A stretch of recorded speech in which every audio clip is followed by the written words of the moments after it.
Olá pessoal, tudo bem? Que Deus abençoe a todos, graças a Deus.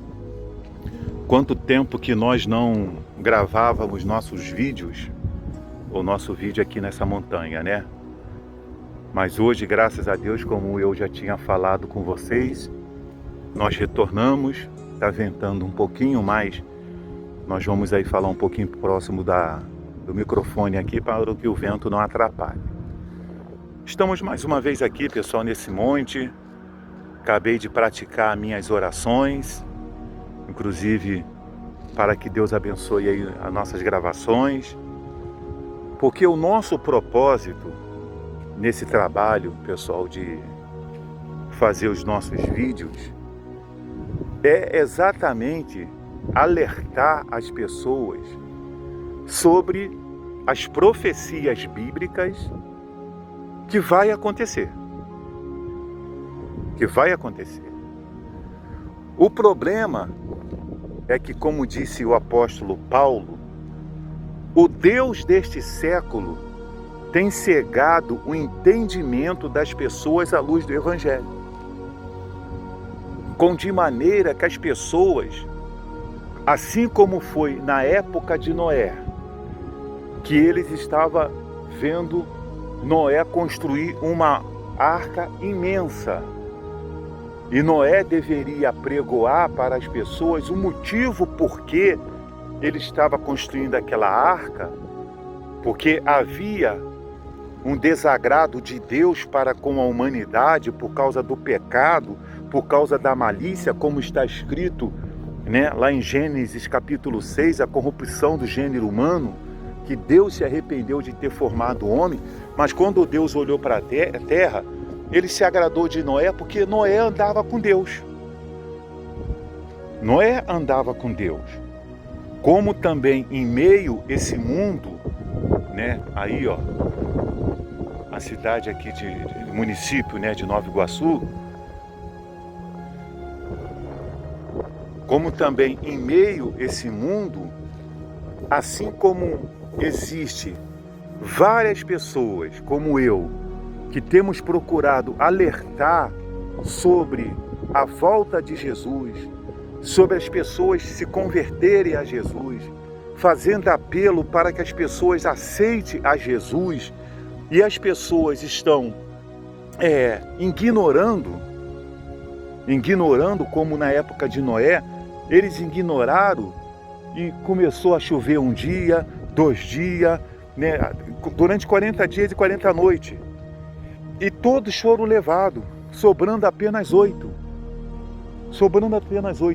Nós temos, pessoal, procurado alertar as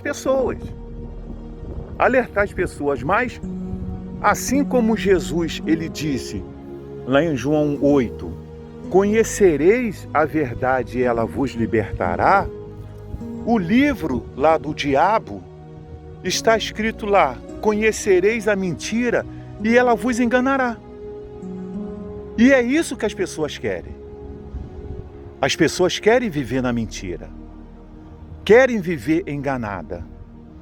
Nós vivemos num mundo de engano. Nós vivemos num mundo onde as pessoas, elas trapaceiam umas às outras. Elas enganam uma às outras.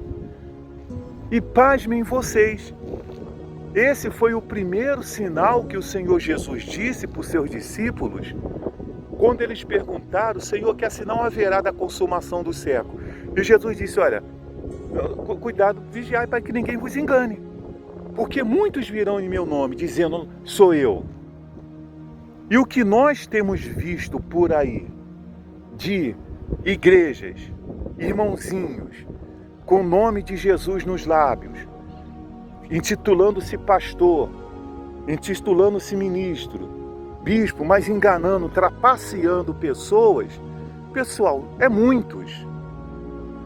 E Pedro disse lá, em 2 Pedro 2, ou 1 Pedro 2, pessoal, você pode conferir que esses tipos de pessoas dissimuladoras a Bíblia diz, Pedro diz que muitos seriam aqueles que iriam seguir elas.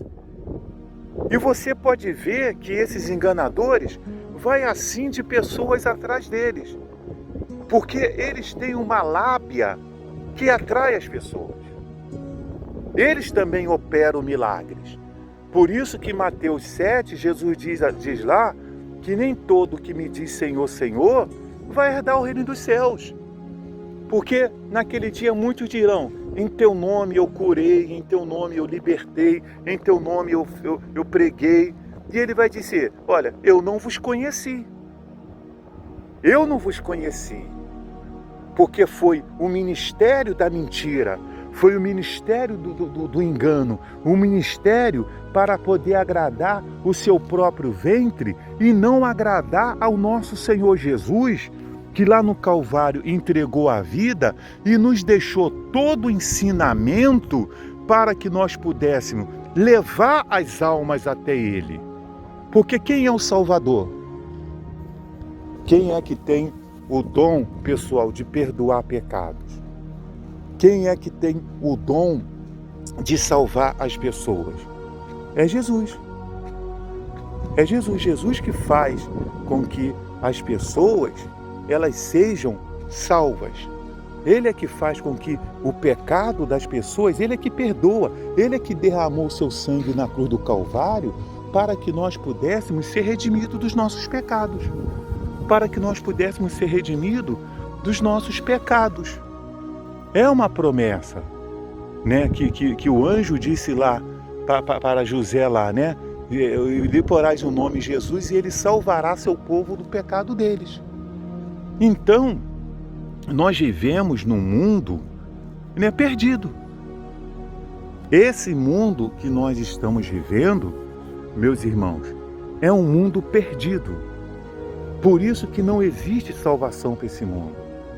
Por isso que esse mundo já está condenado a um dia aqui ser implantado, ser configurado novo céu e nova terra.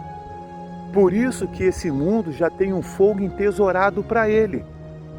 E creiam as pessoas ou não.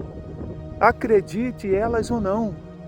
O que está escrito vai acontecer. Ele colocou escrito lá em Mateus 24, Lucas 21, passarão os céus e a terra, mas minhas palavras não passarão. Vai acontecer o fim desse mundo. Ele vai arrebatar a sua igreja, vai acontecer o que está escrito lá em Apocalipse, né? O aparecimento do falso profeta, o aparecimento do anticristo, depois o anticristo que se transforma na besta, vai acontecer lá a prisão de ser lançado para o lago de fogo, o anticristo, a besta e o falso profeta, de Satanás ficar preso durante 1000 anos, Jesus reinar aqui 1000 anos, vai acontecer tudo isso para depois vir o fim. Vir o fim. Pronto, e acabou, fechou a conta, acabou essa bagunça que nós vemos aí. Acabou essa bagunça, vai acabar essa bagunça que nós vemos aí, pessoal. Nesse mundo, essa bagunça que nós vemos de ninguém respeita ninguém, essa guerra que nós vemos aí política, tudo isso vai acabar. E graças a Deus, porque saiba de uma coisa, meu irmão, o arrebatamento da igreja vai acontecer e esse mundo vai ter um fim. Que Deus abençoe a todos e até o próximo vídeo.